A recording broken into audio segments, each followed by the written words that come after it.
Good afternoon, everyone, and welcome to this week's press conference. Today, we will present our proposal to use some of the city's ARP funding to make Erie a safer community for everyone. We held an excellent study session with City Council last Thursday evening. During that session, we first showed the increase in crime that resulted from COVID-19. We then proposed reducing crime in Erie by creating 21 new positions within the Erie Police Department. Remember that 40 police positions were eliminated back in 2005 because of the city's budget crisis back then. Now, Police Officer Dan Spizzarni, Police Chief Dan Spizzarni, will explain to you why creating these 21 new positions is one of the most important and the most transformative actions we can take with ARP funding. Chief Dan. Good afternoon, everyone. Over the past 4 years as chief, I've spoken to many residents regarding various complaints, including drunks in the park or on the bayfront, panhandlers, people experiencing homelessness, speeders, juvenile curfews, overdoses, drug houses, shootings and stabbings. Like other communities, these issues have escalated over the past years due to the COVID-19. The American Rescue Plan was designed to address the impact of COVID-19. President Biden has said ARP funds can be used for hiring police, tackling gun violence, fighting crime waves, improving services provided to communities. Making our community safe and encouraging people and businesses to stay, invest, and grow here requires us to provide safety and security. We have been doing the best we can for the past 15 years by policing with the same level of officers. Back in 2005, the city was on the verge of Act 47 and was forced to cut over 40 officers. Detectives and staff, the crisis car, juvenile unit, the canine unit were all eliminated. However, in the past few years, policing has changed. We started a police athletic league, a COPS program, and community relations outreach programs. We have been doing more with less. We embarked on many of the new initiatives, but with no help and no new cops. In 2020, COVID-19 hit. Not only was policing turned upside down, so were everyone's lives. Things changed. We witnessed an increase in mental health problems, drug abuse, alcohol abuse, overdoses, shootings, assaults, domestic violence, and juvenile crimes. Suddenly, walking around downtown and along the bayfront did not feel safe. We had shootings by the dock and the waterfront this past year. In 2020, the ATF prepared a violent crime assessment report for the Erie Police Department. Its findings showed both shooting incidents and shooting victim rates were increasing. The Erie Police Department's own statistics showed the following. Stolen firearms yearly were rising. They're still rising this year. The recovered firearms were also rising. That showed that EPD was working hard and taking guns off the street, but many are still out there. In 2021, they are still rising. Even worse, homicides in Erie have continued to increase over the past 20 years. In 5-year periods, from 2001 to 2005, 20 homicides. In 2005, the juvenile unit was eliminated with those extra officers. The following 5-year period, 2006 to 2010, there were 32 homicides, followed in the next 5 years by 44 homicides. 2 of those victims were 16 years old, and 2 suspects were 14 years old. Yes, 14-year-olds committing homicides. From 2016 to 2020, 48 homicides. 1 victim, 14 years old, 2 suspects, 14 years old. 20, 32, 44, 48. It's a disturbing trend over 20 years to see that rise in homicides. In 2021, we've had 7 homicides, 2 of which occurred in the past week. And 2 of the previous cases were directly tied to the 14-year-old who was killed last year.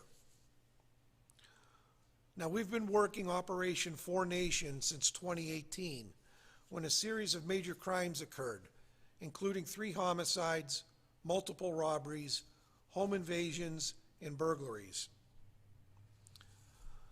We recently made arrests of gang members who were 16, 17, and 19 years old. Now, in 1 year, we've documented 500 more contacts with juveniles by police. Yet, the arrests of juveniles are nearly at an all-time low. In order to help young people get the services and support they need, we need officers working with juvenile probation to get the youth into diversion programs. However, our detectives have so many major crimes to handle that they don't have the time to work on preventative solutions for the youth. Some of the further demands that we have on police: assist other agencies. In the past 5 years, police have responded to more and more calls for help by other agencies. AOAs have escalated from 2,300 just 4 years ago to almost 3,000 this year. This is in addition to crisis services and mental health calls. Additionally, overdoses. Between 2019 to 2021, they jumped from 137 overdoses, jumped to 286. Sorry about that. Officers were also using Narcan at a much higher rate. In the same time period, they used Narcan 106 times compared to 212 times the following year. The impact of COVID-19 is more than just numbers. It's a change inside of people. Since the summer of 2020, we have witnessed things we've never imagined. We watched a video of a young kid pelted with fireworks and his hair set on fire. We've received reports of refuse workers being pelted with bricks and stones. Then, we learned that refuse workers became cover for gunmen who shot up a house party, and that when someone returned fire, the garbage truck was hit. Refuse workers cannot even safely do their jobs. This is all happening in the same neighborhood which we've had multiple calls for service for shootings, stabbings, and fights. Currently, the Erie Police Department has 175 officers, 5 in command, 10 staff positions, 30 detectives, and 130 uniformed officers. That includes motorcycles, bicycles, NAT, SAT, and the Quebec unit, which is our housing authority. It's not that many officers when you remember that they're covering 3 shifts a day, 7 days a week, 365 days a year. Now, detectives follow up, investigate the crimes when the suspect is not known. We have several divisions of detectives: major crimes, burglary, white collar, and vice, which is the drug squad. Currently, the Criminal Investigation Division gets over 3,000 major crime reports a year and almost 5,000 Part 2 crimes. So that's 8,000 cases divided by only 30 detectives, 267 cases per detective per year. We simply do not have the detectives to work through every case. It's impossible. In 2020, there were 1,425 unassigned cases. This year so far, we're at 1,615. Due to the lack of officers, we are forced to prioritize crimes from low level to high level. Only the most serious cases are assigned. Now, in 2019, PFM Consulting did a study of the City of Erie's finances. The study showed a comparison of police staffing between the cities of Erie, Allentown, Reading, Scranton, and Bethlehem. At 1.75 per 1,000 residents, the Erie Police Department has the least staffing per capita of all the other agencies. Current staffing paid by the city budget is 166 officers. 6 are paid by a grant through the Housing Authority of the City of Erie. It's been a very successful program. We also have grants that pay for an insurance fraud detective, an auto theft detective, and our PAL recruitment coordinator. Now that PAL grant expires this coming year. Erie Police Department also supports multiple task forces and programs. You can see on the screen the many groups that we work with, including the DA's Drug Task Force, the Attorney General, FBI, DEA, the Gun Working Group, the U.S. Marshals, Aggressive Driving Task Force, DUI Task Force. We also do tobacco compliance and drug and alcohol programs. And our largest, the Police Athletic League, along with other community outreach programs. There are over 200 task force positions filled by about 140 of our officers. So our officers are working 2, 3, 4 task forces on top of their regular duties. Now these task force programs are important because it's outside money coming in to pay for them.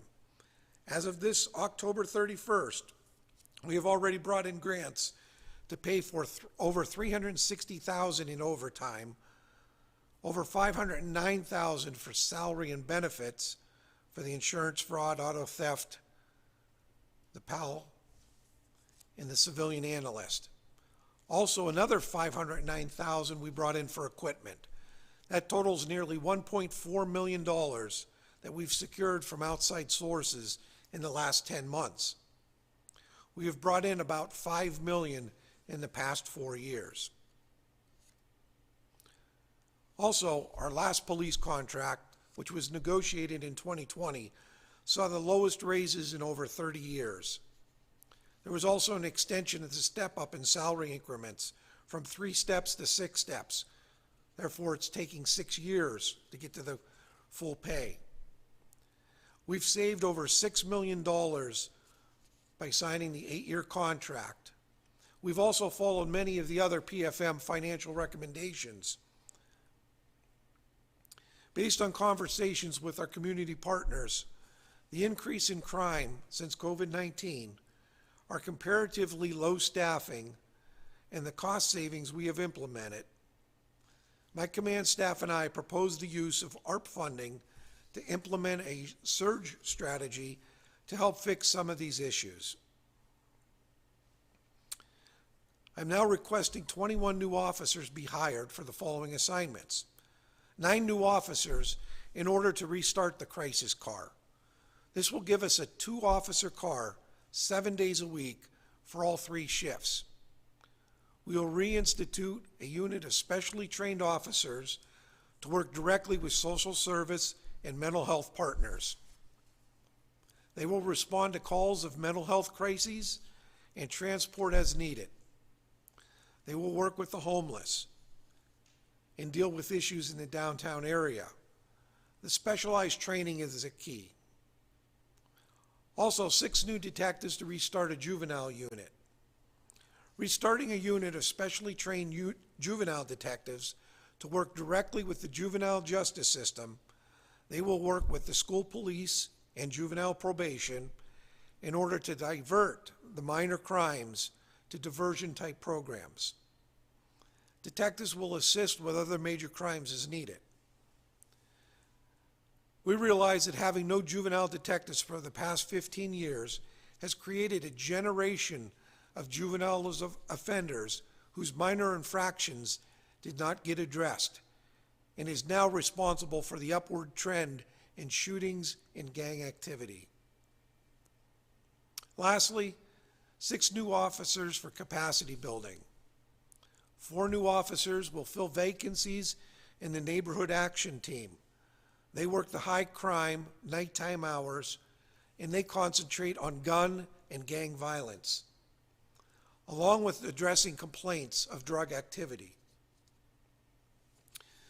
Those officers will attend the neighborhood watch meetings and work with neighbors to develop solutions to their concerns.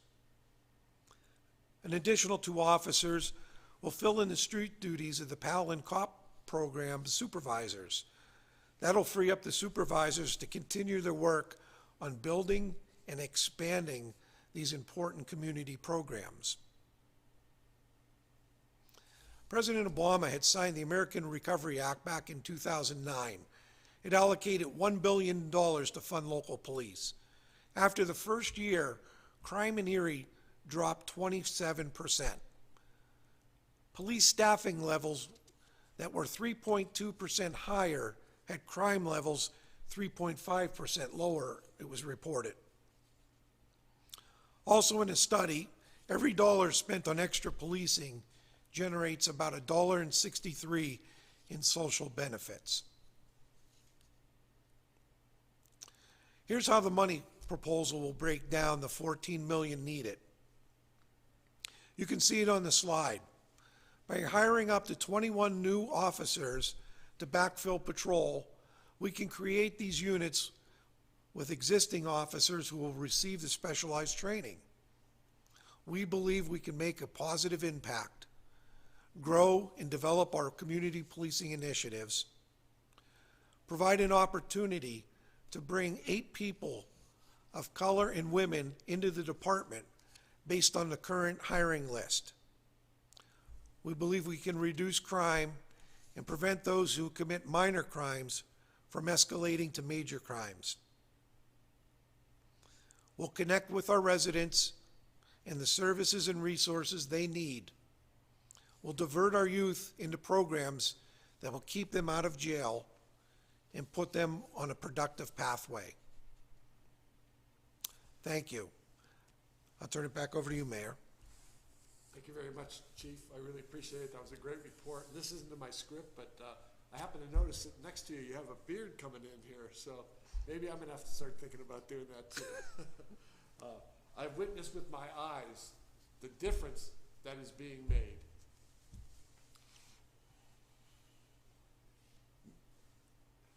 Oh, sorry. Should I start over? Thank you. I forgot. I turned off my I turned off my mic because I had to sneeze. I forgot to turn it back on.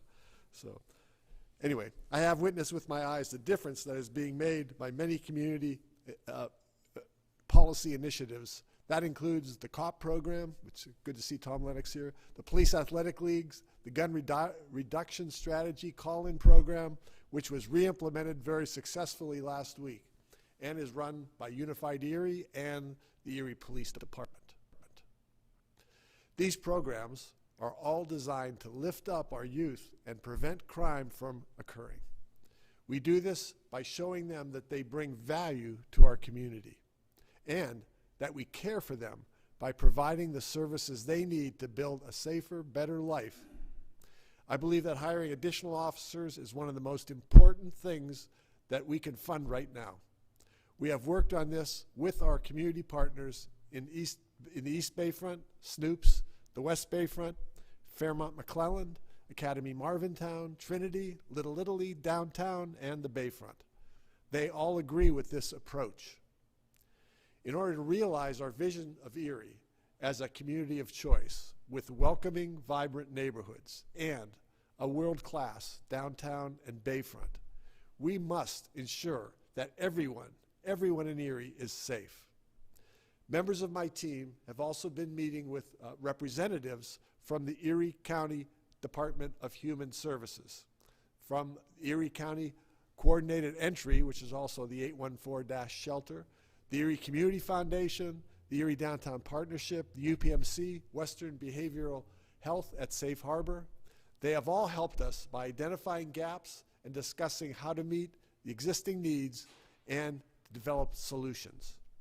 These conversations are all part of Chief Spizzarni's proposal. Several of these partners spoke at the study session that we had just this last Thursday evening, which you can also watch online if you'd like to. We are very happy to be joined today by Stacy Butner, the Program Director of Chrysler Services with UPMC Western Behavioral Health there at Safe Harbor, and Dr. Mandy Faubel, the Director of Clinical Care Services at UPMC Western Behavioral Health at Safe Harbor. Dr. Farber will first tell us how these proposed changes to the police department will help both their staff and the many, many people in need that Safe Harbor serves. Dr. Faubel? Thank you, Mayor Schember. So I have to start, of course, my remarks by thanking the Erie Police Department for everything that they currently do to guarantee the safety of our community and to help to support us.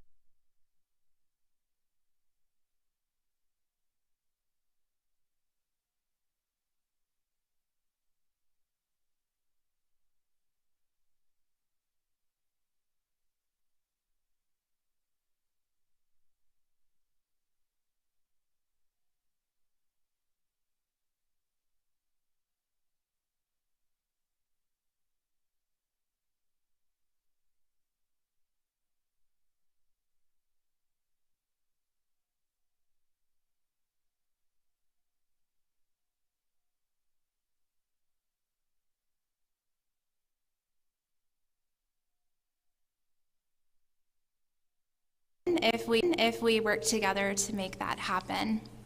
There's a natural relationship between behavioral health and law enforcement.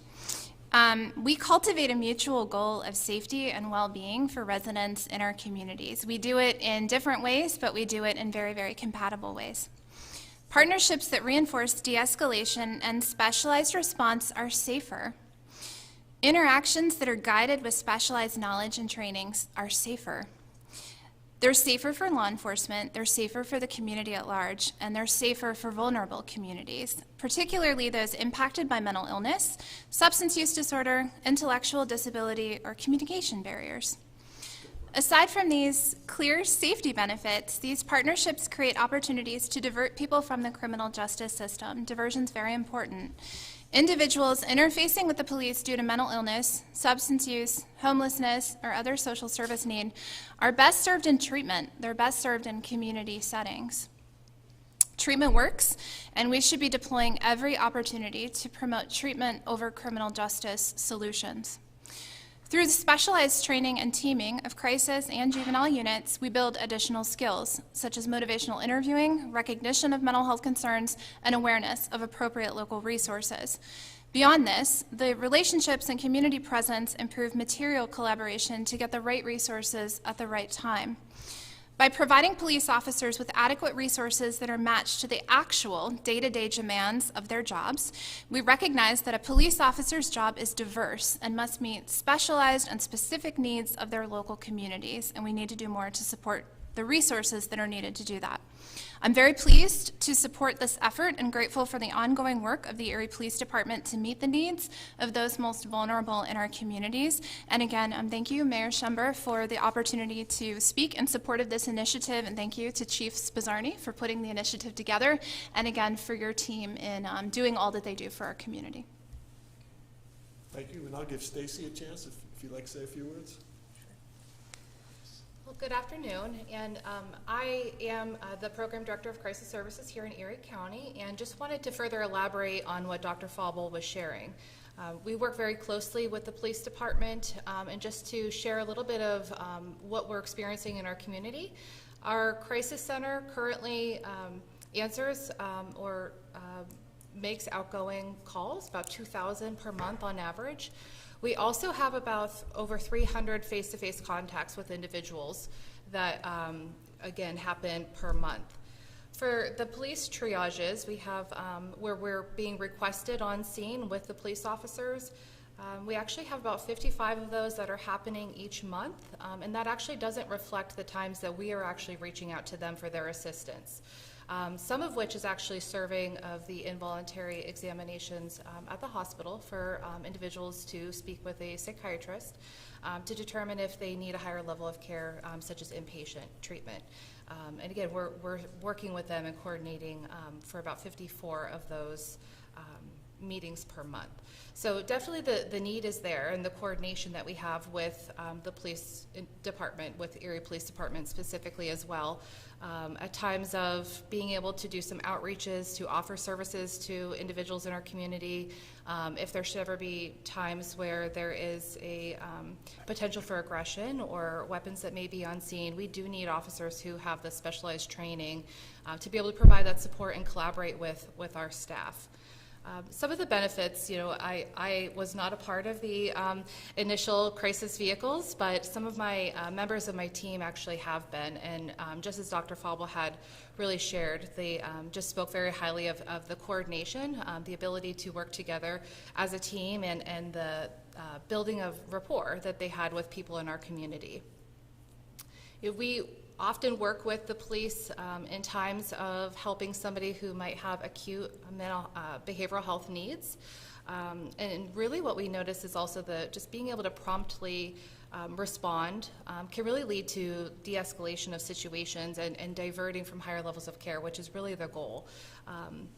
And not only that, but also the improved client care that we see, just due to the specialized training by the officers in behavioral health, and also learning those approaches of how to best interact with individuals to increase their comfort, which also allows for greater cooperation and assistance there. So again, from the crisis services standpoint, we are very excited about the potential opportunity here, and hope to be able to work with the crisis car again here in the near future.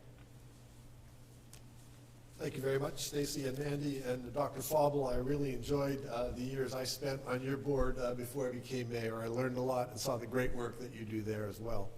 My team and I really appreciate your work every day to connect Erie residents to the services and the resources that they really, really need. Your perspective helps us to understand the negative impact that COVID-19 has had on the mental health of our whole community. Finally today, we were going to hear from Daryl Craig. However, Brother Craig was out of town and we knew he may not be able to get here, so he is not with us yet. So we will skip Brother Craig. I'm sorry you couldn't hear from him because it would also have been a very, very moving. He's been an incredible partner over the years. We highly value his experience, his insights, and the connections that he has to Erie youth. I look forward to continuing to work together over the next 4 years to make Erie better, especially for minority youth here in Erie. And I want to thank, even though he's not here, I want to thank Brother D for all the great work that he does here in Erie. We hope that City Council will pass this proposed use of ARP funds at their next meeting, which is next Wednesday, December the 1st. And the new officers will begin then in May of 2022. We have to replace some existing officers before we can start adding new officers. When the ARP funding runs out at the end of 2026, we want to keep these officers on. That's our goal. Over the next 5 years, my team and I will be working first to expand our tax base by bringing more people back to live and to work right here in Erie. Second, we'll identify and secure grants to help fund the additional programs. And third, we will work hard to raise funds from our local partners to maintain the complement. And fourth, we'll determine whether or not we can use CDBG funds to help us cover the cost of the juvenile unit and/or the crisis car. If we're unable to raise funds to keep the 21 new officers on, the chief will eliminate positions through an attrition process, but we will really work hard to raise the funds needed to keep these new officers in place. These specialized units will remain because they are a great benefit of having a highly trained officer dealing with specific issues. We have witnessed the good that comes from a strong police-resident relationship, and we absolutely want to continue that. Before we sign off today, on behalf of my wife, Rhonda, I want to wish all of you, especially those of you that are here, a happy and a very safe Thanksgiving. Last year at this time, we all thought that COVID-19 would be a distant memory by now. Unfortunately, we're still dealing with COVID-19. We have not reached the 75% vaccination mark, which is a goal, and many people are still not wearing masks in public. If you're hosting or attending a Thanksgiving dinner, please stay home if you're feeling sick. Wash and sanitize your hands often. Wear a mask when you're around people you do not live with, and only gather with others who are vaccinated. That concludes this week's press conference. Until next week, please follow us on social media for all the latest updates on everything that's happening in the city of Erie. And everyone who spoke is now available for interviews. Thank you very much for watching today.